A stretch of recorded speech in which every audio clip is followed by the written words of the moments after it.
Well, everyone, the M1 Macbook Pros have actually been out for almost 6 months now, which is so crazy. It feels like time is just flying by. And I bought this thing, I guess the first day it came out, I pre-ordered it, I bought it, and then I ended up returning it, but then I ended up liking it so much that I wanted to buy it again. So I've only really been using it for about 3 months, but I've been kind of having it since the first day it came out, whatever you want to call it. And I can tell you that this MacBook is probably it is probably the best MacBook out right now, but I want to tell you also that a lot of people have been overhyping it like crazy. I think it's a solid option. Like if you need to buy a MacBook, I mean, this is the best MacBook you can buy, this one or the MacBook Air. Obviously, the longer you wait, the better these MacBooks are going to get. The M2 is going to come out, the 16-inch models are going to come out. But I also want to say that there's been, a lot of problems I've had since using these MacBooks, and I don't really think a lot of people have been talking about it. I've been very vocal about it, but those videos really don't get too many views. So that makes me think that maybe a lot of people don't want to hear those. Maybe, I don't know, maybe people don't want to watch my videos, I don't know. But the specific model that I bought was the 16 gig, so it was the higher end,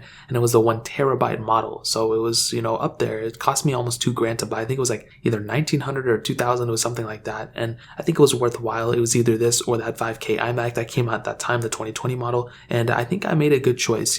These things have stood the test of time. Public opinion, it seems like it's a very good option. And I'll just kind of hit on the body really quickly. It's, the 13-inch model, they've looked the same since 2016. The Apple logo up top, flipping it open, 13-inch screen. It's actually pretty good. I came from a 15-inch 2015 model, so I actually thought this was going to be extremely small, and I actually was just coming from a 16-inch model that I was thinking about, keeping, but I actually didn't because it was too weird. And this thing, I got adapted to it pretty quickly. I've had 13-inch models before, and this one really wasn't that big of a deal, and still, 6 months in, it still seems really good. I don't really mind the, size at all, but I know that once that 16-inch model comes out, I'm going to want to pick it up without a doubt. Now, that touch bar on the bottom, I don't know what it is. I've owned these touch bar MacBooks. I've owned every single model, I think, for the most part, and this model still glitches up a lot. I hate to say it. I don't want to start off this video but just by, bashing it already, but I have to be honest, this touch bar, it just seems like every other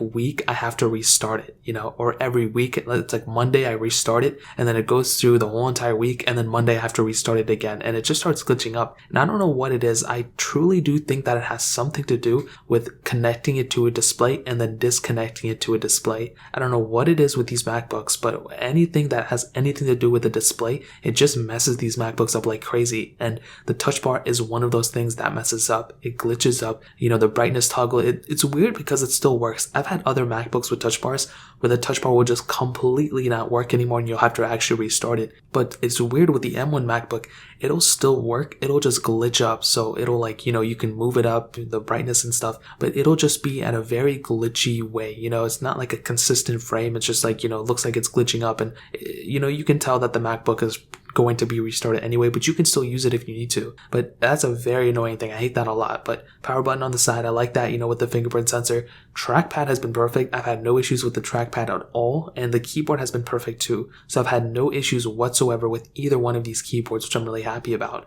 I will say though, I was coming from Mac OS Mojave or something like that on my 2015 MacBook, and I always end up bringing up the emoji keyboard on these newer MacBooks. So I don't know if it's a software thing or keyboard thing, but just keep in mind that if you are so sporadic typer like I am, you might get the emoji keyboards come up, I don't know. And that's essentially it. Now, I will say the 2 USB Type-C ports, I thought that was going to be a big deal, because I was coming from that 2015 one that had a lot of ports. It really isn't that bad. I got adapted to it pretty quickly. I had already bought I've had all these dongles since 2018, so it wasn't really that big of a deal. And I think, overall, the adapting period really was very small. It didn't really feel like I had a huge change in my workflow, which was really good. A lot of the software that I had already was, pretty much optimized for macOS Big Sur. I think Catalina switched everything to 64-bit architecture, so everything was fine here, which is something that's really good, and I, didn't really have too many problems with that. The battery life on this MacBook has been really good as well. It's been a very solid battery life,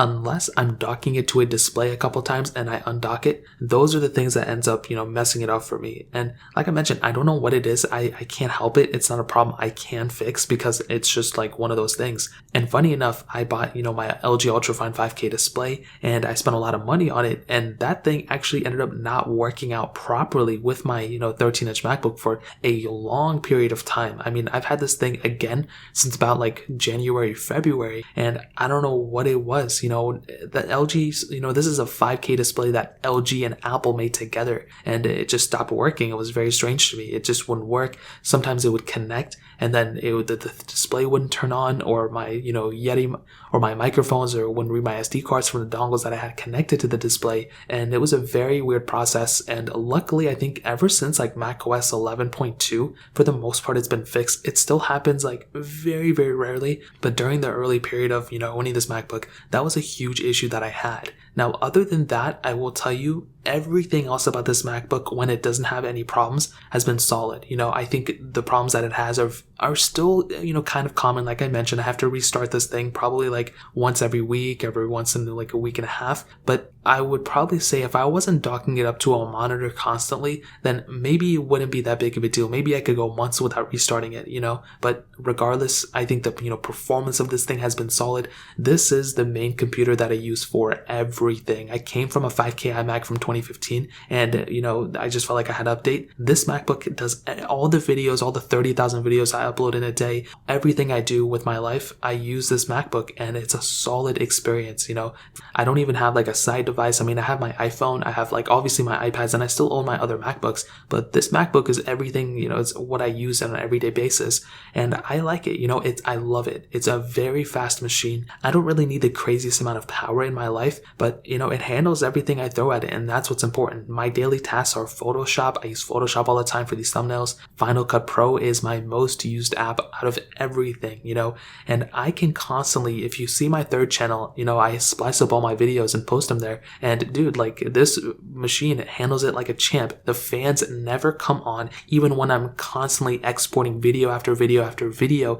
I'll export like 15 videos at a time, like almost for my third channel, and the fans won't ramp up. It won't even get that hot, and that is the biggest advantage for this thing. And I'll tell you one thing, on my 2015 MacBook, the fans would ramp up all the time, and the battery life would, be concurrent for that. The 16-inch MacBook that I also had a couple months before I bought this one, that was also, the fans would ramp up like crazy, and it sucks because that thing looks so beautiful, and I loved having that big display and that big MacBook, but it just wasn't up to par with my 13-inch M1 MacBook, and that's what's so crazy. You can have, the 16-inch MacBook that's way better and way bigger and stuff, but the M1 MacBook at its core is actually a better machine overall than the 16-inch MacBook. So I can definitely tell you, after 6 months owning it, it's really only gotten better. When I first got it, it was kind of glitchy. It has gotten better since then. There are obviously still issues arising, but because, in my opinion, the M1 chip is so new, you're kind of getting, I guess, like the first mover advantage and disadvantage. You're getting the first mover advantage where it's like, oh, you're getting the fastest chipset that probably Apple has made and any other manufacturer for the most part is made right now. And, you're getting all these cool little things, iPhone apps on your MacBook and all these things. But the disadvantage is that you have to experience all these bugs and go through all these issues and stuff. And it's very similar to like updating your phone to a beta software. iOS 15 is coming out in like a month or two.